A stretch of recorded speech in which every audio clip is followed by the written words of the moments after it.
Okay, so we're on the ball next. We're going to do a bridge. I know we've done a bridge, but we're doing a bridge with a progression. The progression is a knee lift.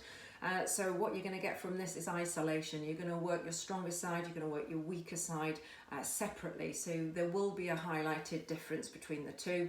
You'll definitely know quite quickly which is your strongest versus your weakest side. So we're sitting up on the ball. Okay, take the ball forward.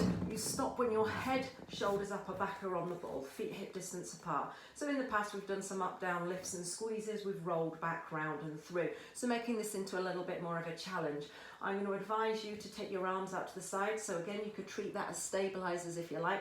So you've lifted your hips, you've lifted and you've squeezed into your bottom. I've got my arms out to act as a bit of a counterbalance. My chin is down, my ribs are strong. I've not overextended through the spine. So I'm going to lift one heel. If I feel confident, I'm lifting the knee up above the hip. I've not sunk down, I've not gone into an overarch, and I've not wobbled. Okay, so I've lifted. I've got both buttocks working there. I'm now going to isolate which glute I want to work. In this case, it's my right side is working. It's taking the load. Release slowly, have a release down. So both glutes kicking in, hamstrings as well. I'm now making a mental note. My left side has got to work a lot harder. My hips are up. My knee is in line with my hip.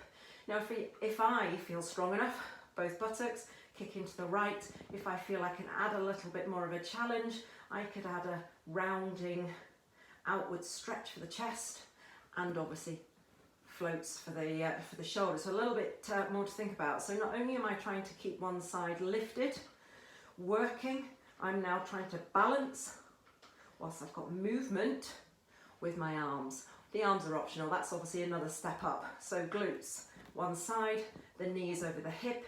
If I feel strong, okay. You've been mindful that the ball doesn't roll side to side, so there shouldn't really be a great deal of movement with the ball.